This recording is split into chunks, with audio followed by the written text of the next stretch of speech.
Chief Justice Roberts, President Carter, President Clinton, President Bush, President Obama, fellow Americans, and people of the world, thank you. It was the day so many Muslim Americans hoped, even prayed, they would never see. Together we will determine the course of America and the world for many, many years to come. The man who for 2 years built a campaign on banning them from the country, registering their families and monitoring their places of worship, was now their president. We will reinforce old alliances and form new ones and unite the civilized world against radical Islamic terrorism, which we will eradicate completely from the face of the earth. He didn't waste a second.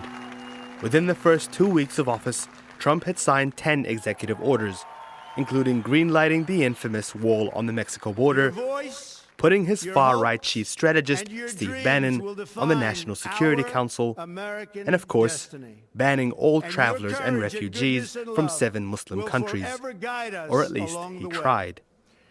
Together, we will make America strong again. We will make America wealthy again. We will make America proud again. We will make America safe again. And yes, together, we will make America great again. Thank you, God bless you, and God bless America.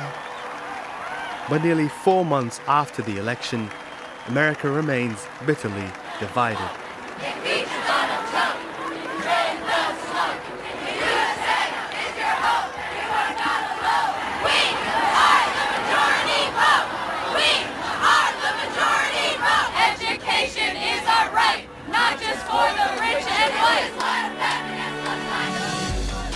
All right, welcome back, everyone, and thanks for staying with us. It is the top of the hour, and we want to take you to D.C. We have been monitoring the Women's March coming out of Washington and across the entire world. Millions took to the streets Saturday, one day after the inauguration of Donald Trump. I stand here before you, unapologetically Muslim American. Now, we can whimper or we can fight back. Me, I'm here to fight back. President Agent Orange for perpetuating all of the evil that you've been perpetuating. I will not respect an administration that won an election on the backs of Muslims. Details in right now. Donald Trump about to keep a major campaign promise and sign some executive orders restricting refugees, banning visas from 7 majority Muslim countries. Jubilant crowds danced and chanted in the streets of Brooklyn after a U.S. federal judge decreed an emergency halt. A federal appeals court in San Francisco has just upheld the suspension. We just got a tweet from the president. See you in court. The security of our nation is at stake.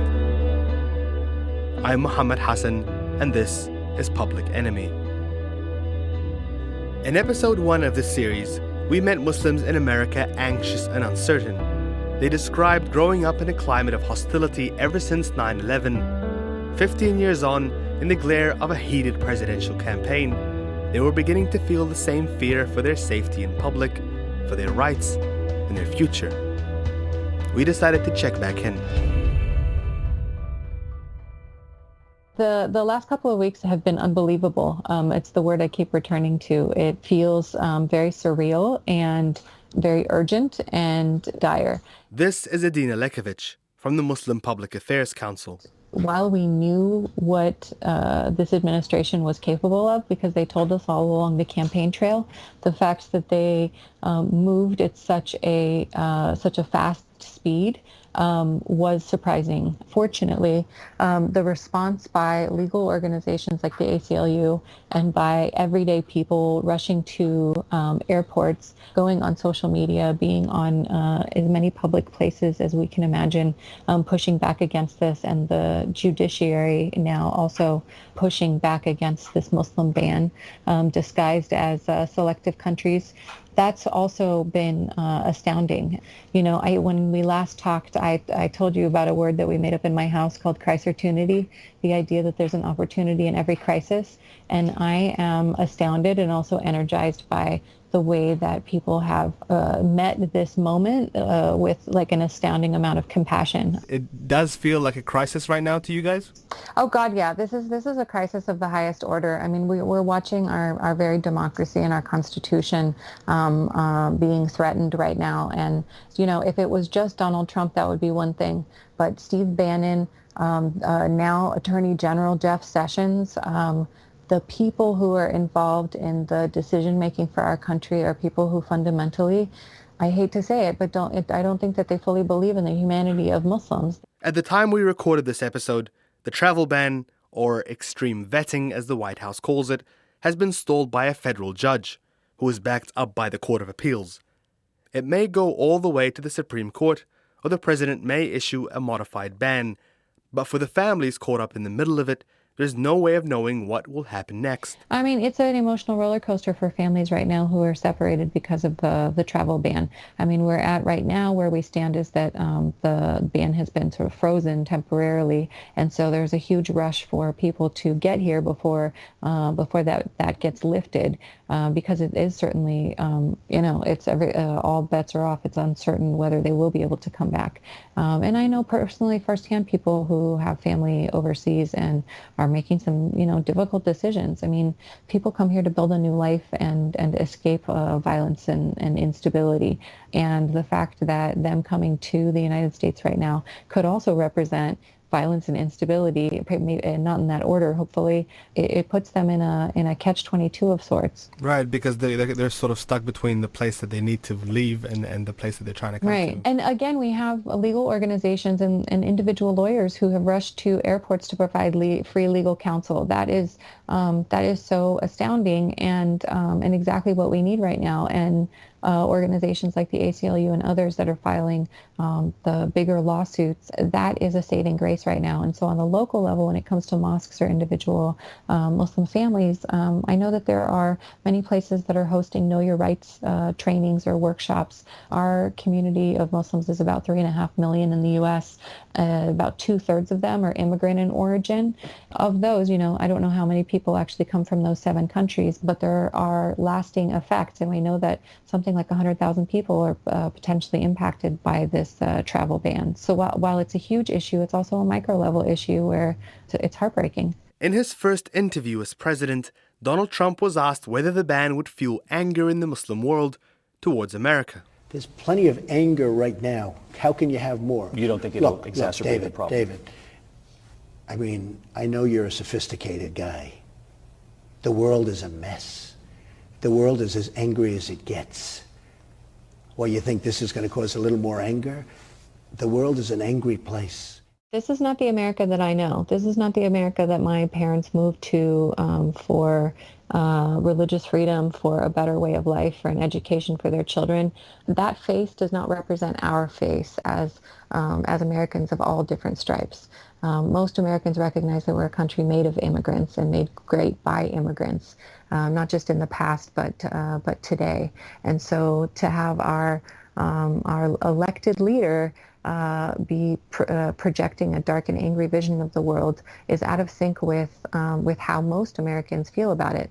Obama's America offered the opportunity for us to see ourselves as regular mainstream America, and the fact that so many people are awakened right now is a good thing, and that we have to stay, as some people say, we have to stay woke, right? But we have been awakened, and we have to do everything in our power to reclaim America for the beautiful, multicultural, diverse fabric that it is. The day after Donald Trump was voted in, millions took to the streets to protest in what's been called the largest march in U.S. history. Following the announcement of the travel ban, protesters and volunteer lawyers occupied airport terminals across the country, demanding the policy be scrapped. One of them was Nadine Ibrahim. We did an emergency protest at Denver International Airport. Because it is considered private property, we didn't have a permit, and so there was an attempt to kind of stop that. But I think given the fact that they saw 1,000 people showed up, that we prayed Maghrib there, that we were not leaving, that, we were just simply standing there holding signs and just making a really strong physical statement, they ended up letting us stay there. And the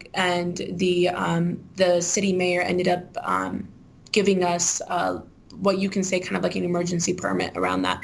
And we also had a plethora of immigration lawyers that continue to volunteer their time to be there at the gates, assisting people as they continue to be questioned.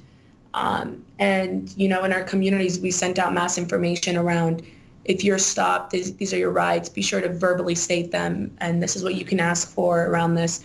So, you know, we had that emergency protest, and it was really great to see that and to really kind of send that message of solidarity and a message of we refuse to accept that executive order. And it was huge when the federal judge granted a stay on that executive order, and we continue to wait and see what is going to be the judicial system's response to this executive order and whether or not it will continue to uphold or whether it will be altered or whether it will be removed. What did it feel like for you to be there and pray in an airport terminal, you know, where notoriously it's a place where a lot of Muslims do feel uncomfortable and do feel like they're not welcome? It was beautiful. A lot of our allies donated their jackets for us to pray on them. The police tried to tell us that we need to go to the Interfaith Center to go pray, that we couldn't pray publicly there, but we still prayed there. And it was really great to be there along with my sisters and to pray. I think that was one of the most beautiful, relaxed prayers I've ever had, because our allies were witnessing us praying, and a lot of them interlocked arms, creating like a fence of solidarity around us to make sure nobody came in and disrupted our prayer time.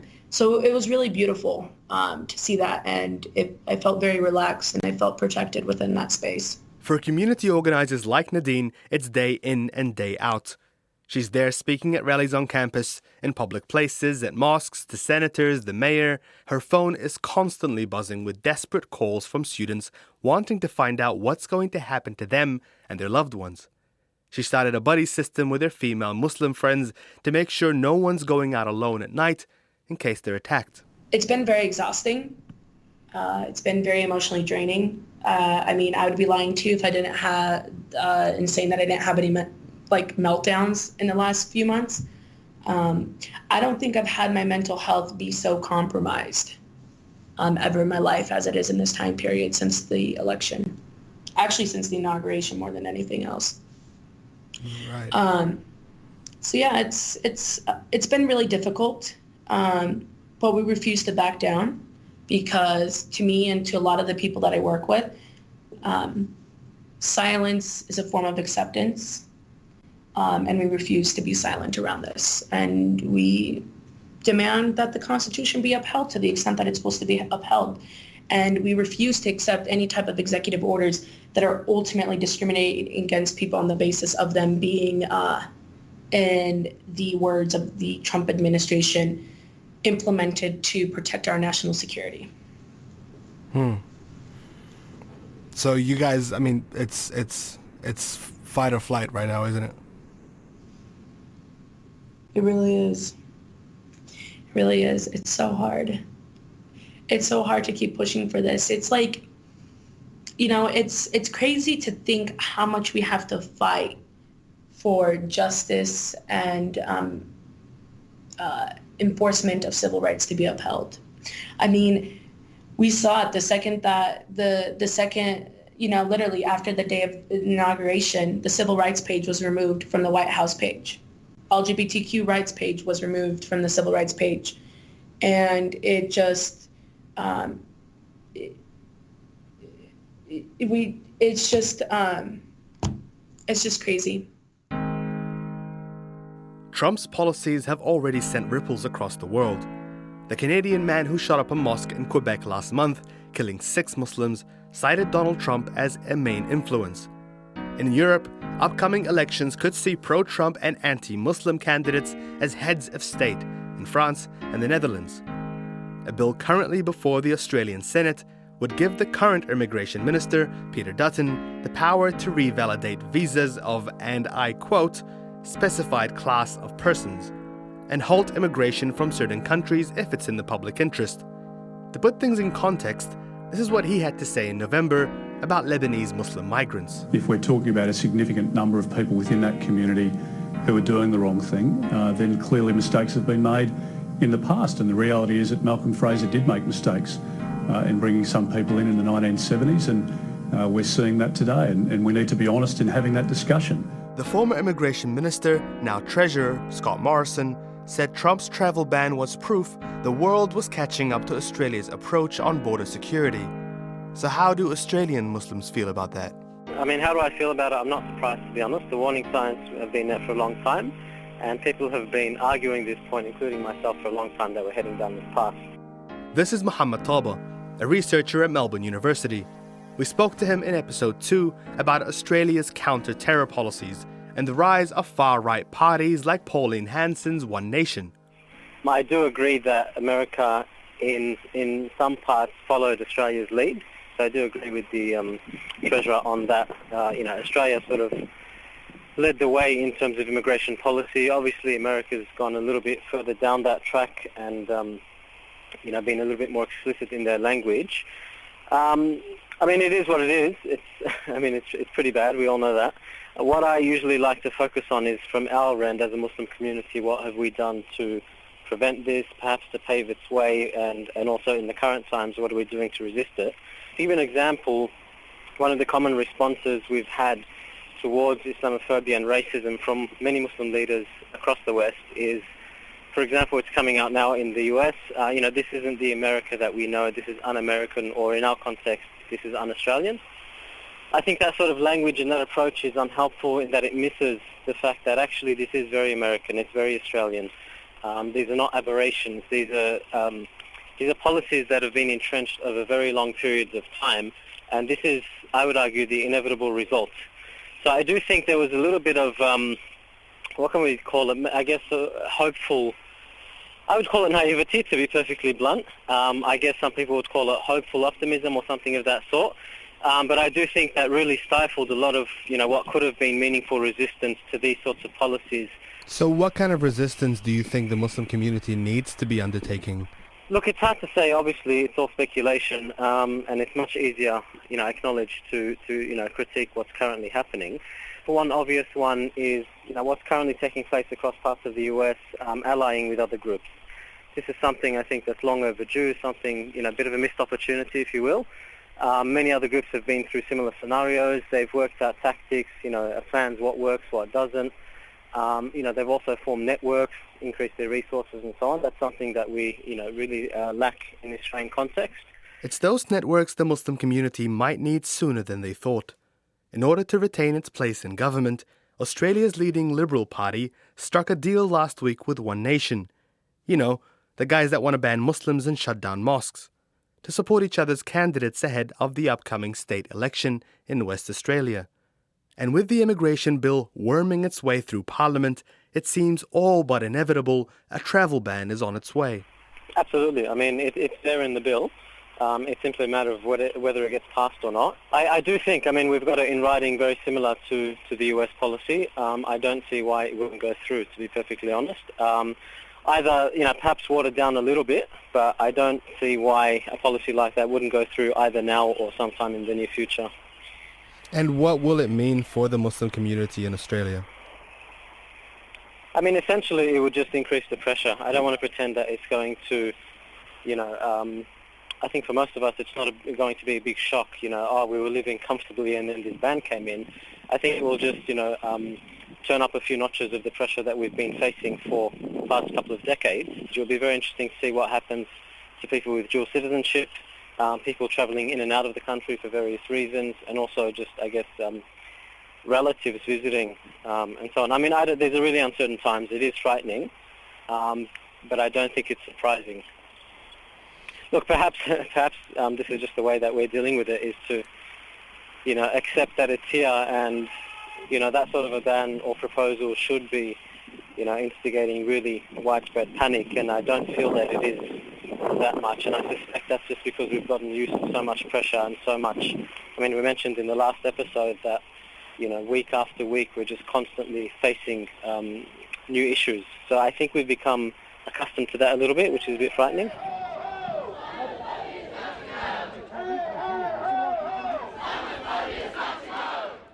The effects of Trump's election have been far-reaching and swift, and it seems anti-Muslim sentiment is fast becoming a new norm. But what's also true is that more people are speaking out against Islamophobia now than ever before, in America, Australia, and New Zealand. On a crisp Tuesday evening in Auckland, hundreds of people gathered in Aotea Square to do the same. You see, my parents at least had the courage to take this leap of faith and strive for something greater.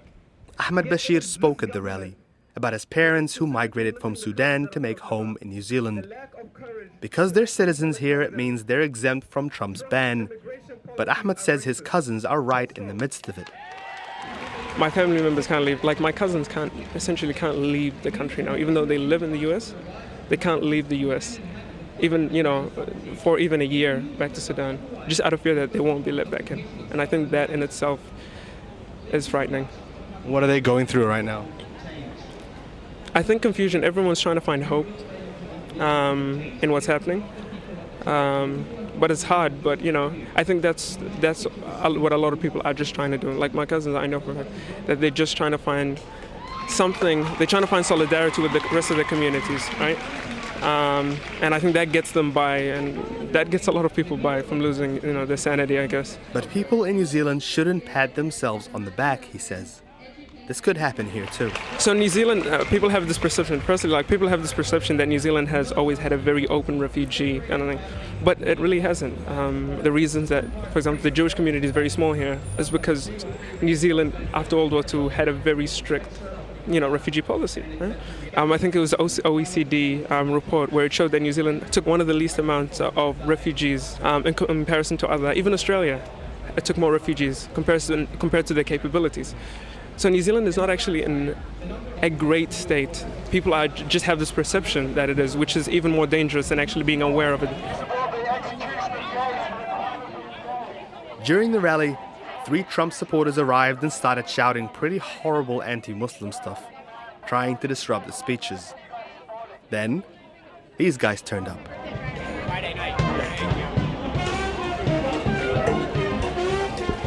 They're called Strangers in a Strange Band. Great name, I know. And they've been turning up the protests to boost morale and to shut down trolls.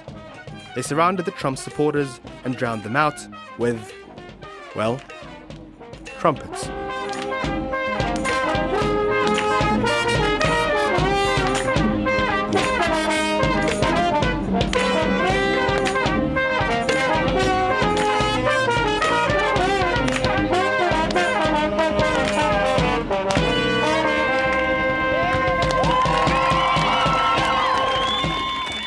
This episode of Public Enemy was produced by me, Muhammad Hassan, for RNZ. Our executive producer is Tim Watkin, and our engineer is Leon Wynn. You can check out the first 3 episodes, as well as all our other podcasts online, on iTunes, and on Spotify. If you like what you heard, please rate us on iTunes and tell your friends.